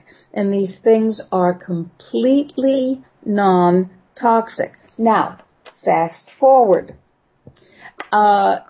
We have been making CBD products, and, we've been working on a project around CBD together, Alan. But we've been making CBD products available for some time. And I became convinced that in order to have the purest possible CBD, we needed to grow our own. And Chile has just granted us the first ever commercial CBD, that is to say, commercial hemp growing project in Chile. And we will, that was granted on January 7th. We are so excited by that. This is a huge forward move. Now, we could take in the big boys' money because Big Pharma wants to move in and they want to control and eliminate access to CBD. They want that desperately because it's a way of supporting their market, which is going to erode, as I said a few moments ago, when people have CBD in their hands, when they have organic CBD in their hands and they have enough silver in their hands. So they want to come in and they want to control and amply fund this project and then kill it. And it would be very easy for us to do that, to perhaps make a killing in that way. And we said, no, we don't want to do that. The reason that we are growing our own CBD and processing it and making sure that organic CBD is available to everyone at the lowest possible price is because we are purpose-driven, not profit-driven. So we set up a crowdfunding site. We need to set up our greenhouses, and we need to do that fast now that we have the permit. So the crowdfunding site there, in order to keep the big money out and bring this opportunity to everyone. And we have a lovely rewards program. That crowdfunding site is gofundme.com/CBD hemp. And we're asking people to make a crowdfunding donation, and we're asking people to help their friends make a crowdfunding donation, because I guarantee you that what will happen is that the pharmaceutical industry will, without opposition, and that's what we're providing, will come in, will patent the near molecular structure to CBD. They're already doing it. And then they will apply to the agency in the EU, and they will apply to the agency in Australia and New Zealand and the United States and Canada and so on. And they will say, as Bayer has done, and I'll tell you about that in a minute, and they will say, look, we have a lot of money sunk into these molecules, and we want you, regulatory agency, on our behalf to ban the normal, the natural substance. Bayer petitioned the FDA to ban P5P, pyridoxine 5-phosphate, which is natural vitamin B6. It's the only biologically available form of B6. And the FDA made it illegal to sell the biologically active form of vitamin B6 necessary for so many functions, so that Bayer's investment could be protected.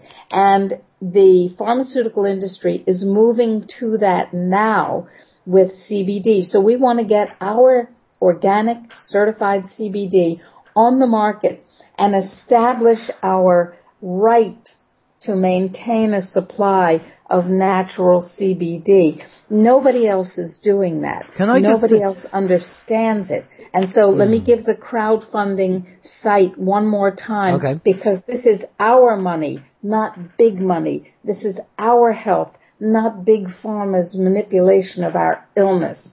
It's www.gofundme.com/CBD hemp. And just one more thing, Alan, before I stop talking. This is not about me.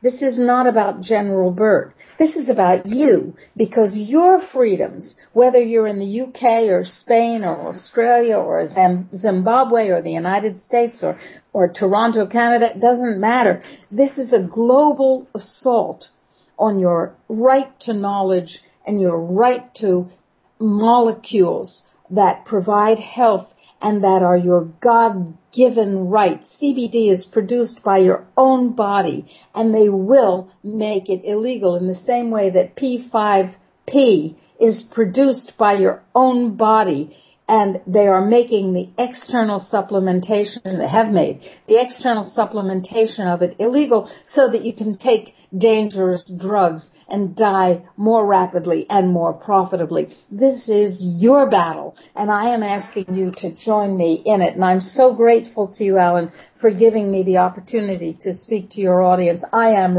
ripping, furious over this, and you should be too. I can imagine. Well, we've had we've had the chocolate with the CBD chocolate, and it tasted lovely. Steve had some, I've had some, and it's fantastic. And to think that, you know, even taking the chocolate and taking it on a regular basis could help you in some way is fascinating. And my brother-in-law has purchased Nano Silver, which we kind of chipped in together, and he has the Nano Silver as well. Now, I know there's probably one or two people out of everybody that you've been taking care of and that the shipping's going, there's probably one or two that are wondering why does it delay in getting out? And obviously this is the reason why does it delay in getting out, because obviously you're going through all these issues.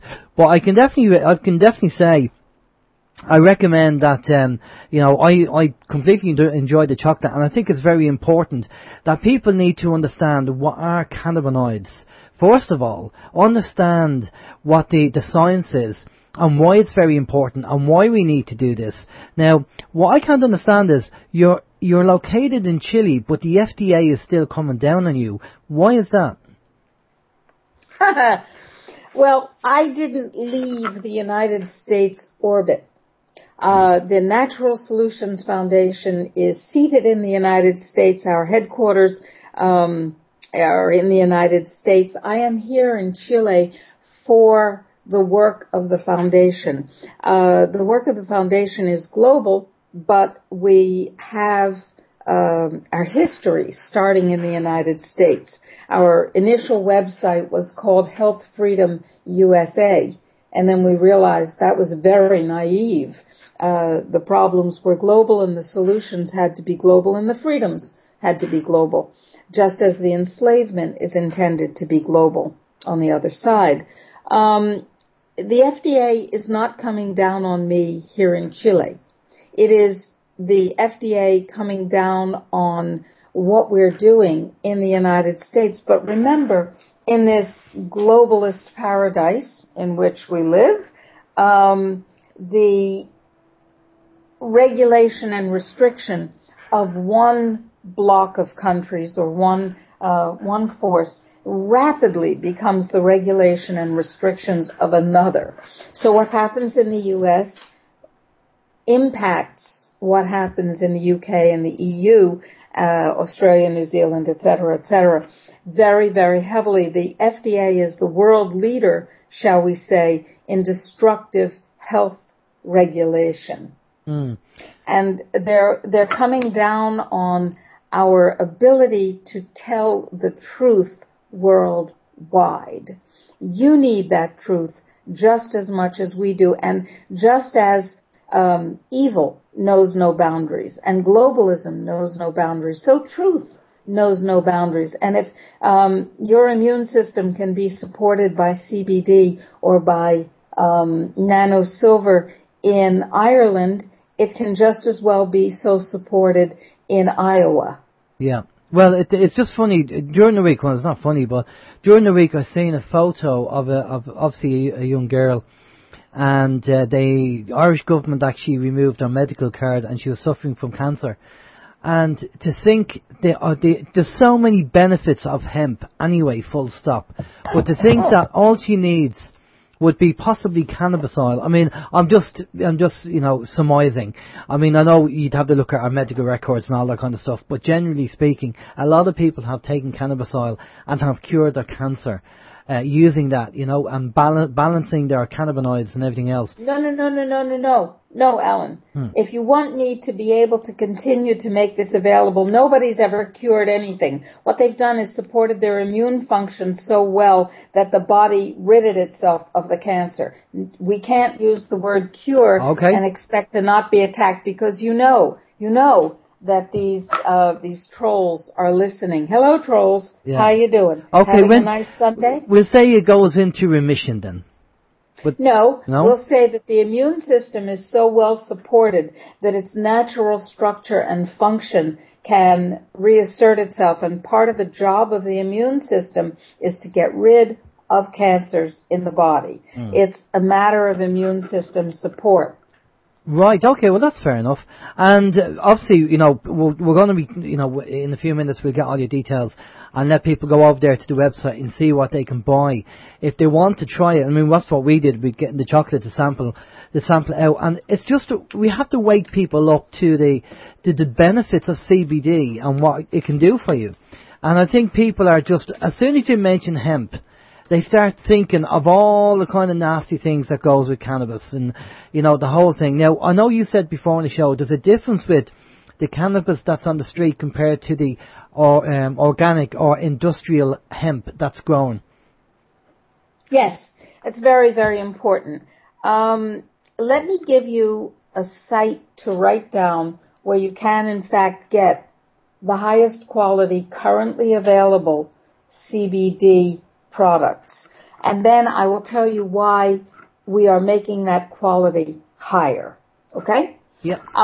If you go to HTTP, shall I type it so you can put it on your chat? Yeah. While we I'm can saying stick it. Yeah. HTTP : and then 2 forward slashes followed by the word donate dot DRRIMA truth.com. That's donate dot drrimatruth.com. And it'll be on the chat. If you go to donate.drrimatruth.com, you will see some excellent CBD products. You'll also be able to buy this over there, but you can't buy it with a credit card. You must buy it with either a check or a money order or a wire transfer. And that's a pain in the patoot, no question about that. But that's what these restrictions are doing. However, let's talk about the purity of CBD. Now, there are companies on the internet that say that they have organic CBD products. They do not.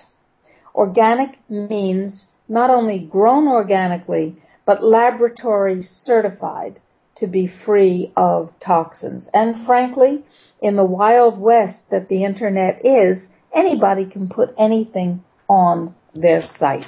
Until there is a certification by a recognized international organization that has looked at every aspect of the farming, it is not organic. And I can tell you, since the Natural Solutions Foundation has a teaching farm which is certified organic in Panama, where we grow the most magnificent coffee, I can tell you that the process of certification is long, it is difficult, and it is demanding. And without the organic certification seal, there is no truth to the claim that something is organic. Now, most CBD oil is extracted from the CBD plant using toxic chemicals. I wish I could tell you different, but I can't.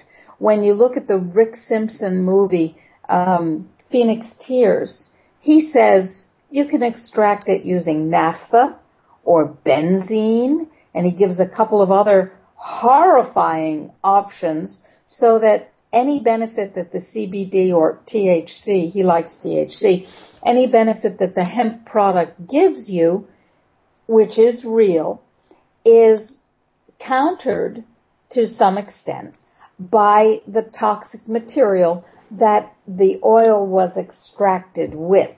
Now, that's not a good idea. I am all in favor of CBD products for many, many, many, many, many reasons.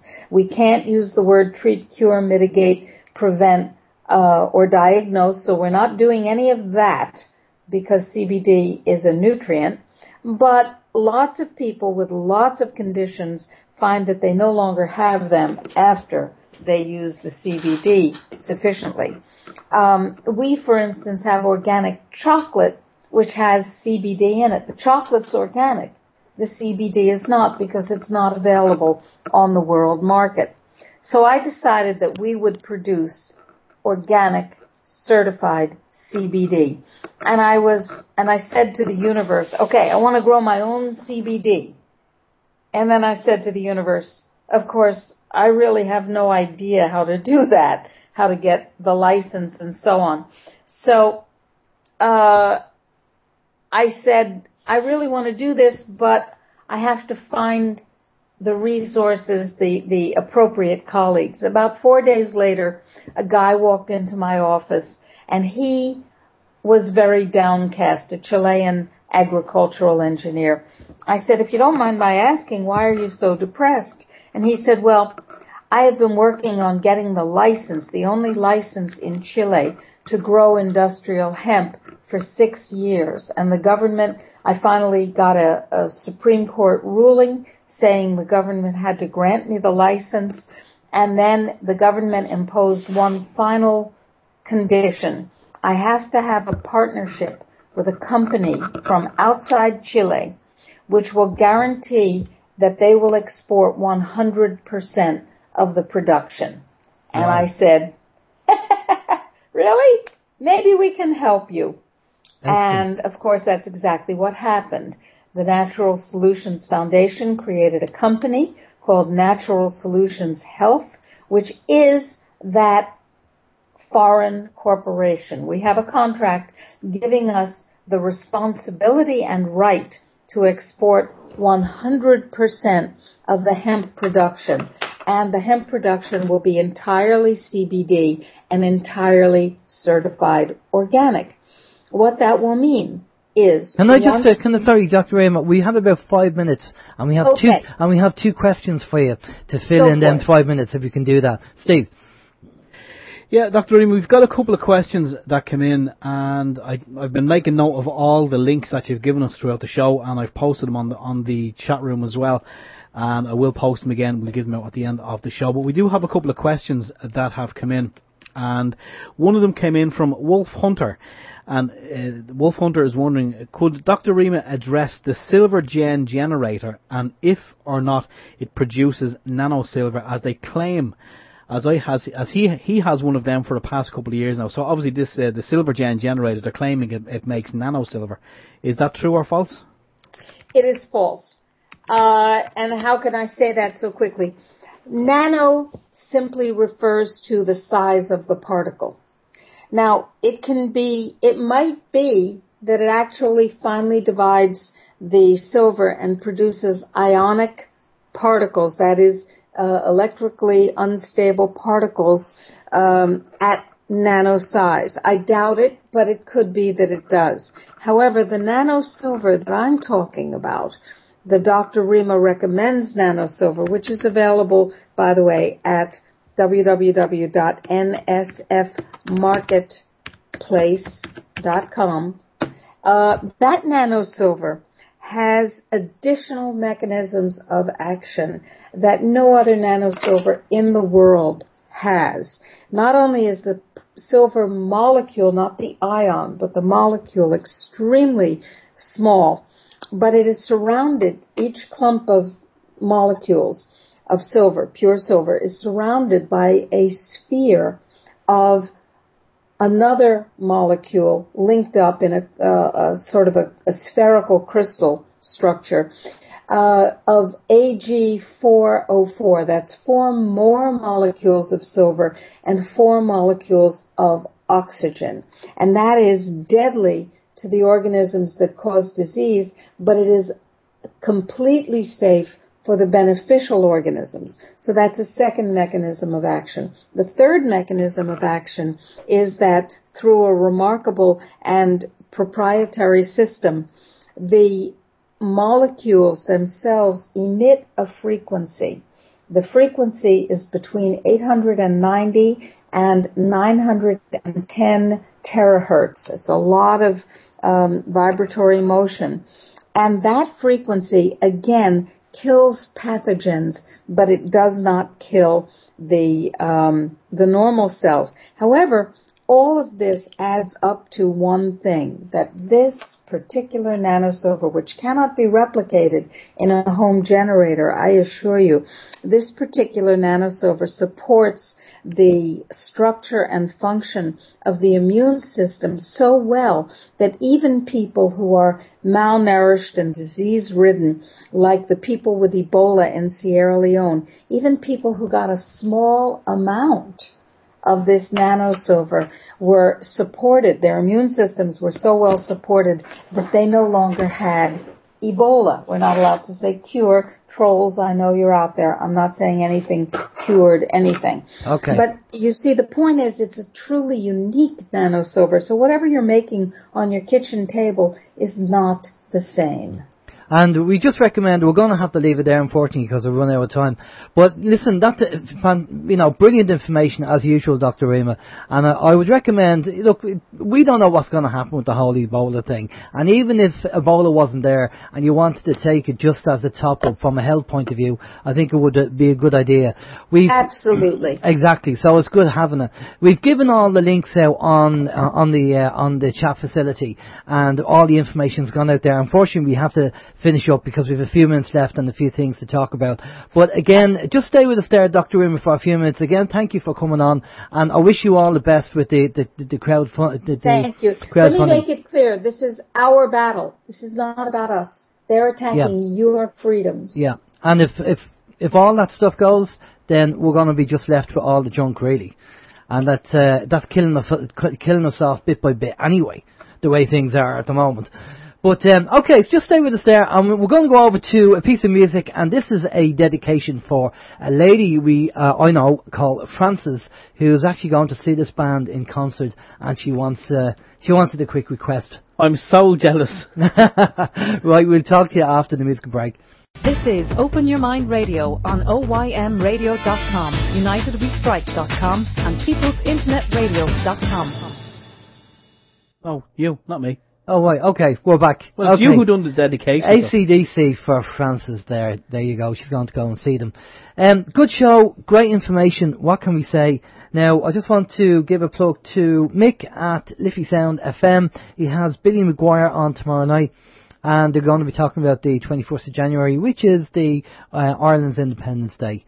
So he's going to be chatting to Billy about that and things, and what's going on, and just to mention, maybe. If you're in Dublin or in around the Lucan area, you can actually catch them on FM. They are on the FM radio dial, and if you're not, you can catch them on the internet on liffeysoundfm.ie. You can check them out there too. Now, there was a question that we forgot to ask Finbar, and Chris wanted to know about training for the Land League. We weren't going to do training last week, but due to the eviction and all that, we put it off.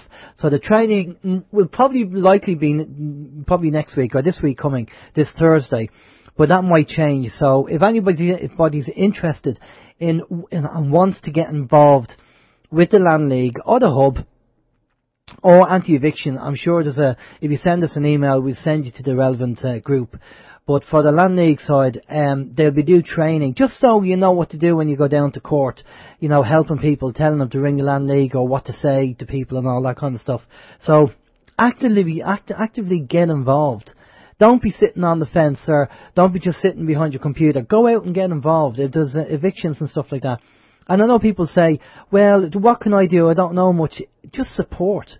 Even if you just go and support, sit down, have a cup of tea, and support the people. I mean, that's what was going on last week.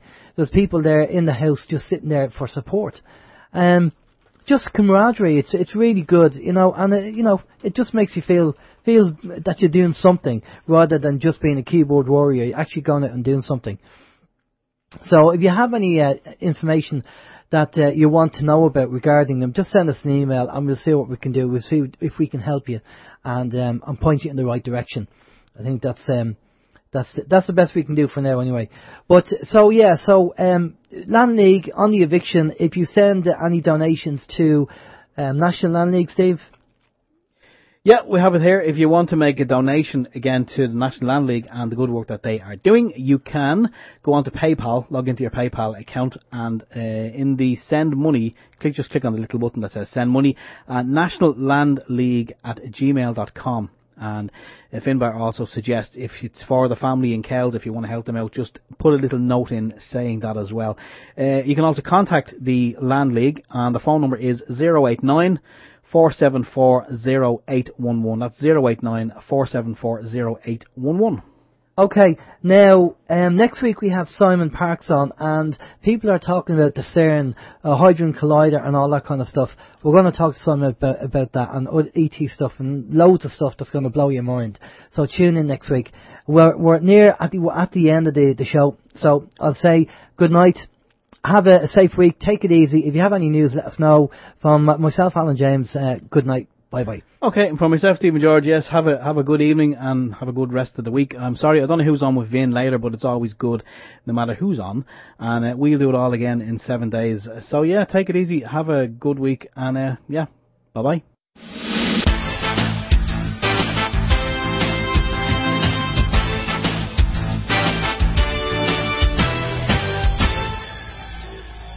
Open your mind.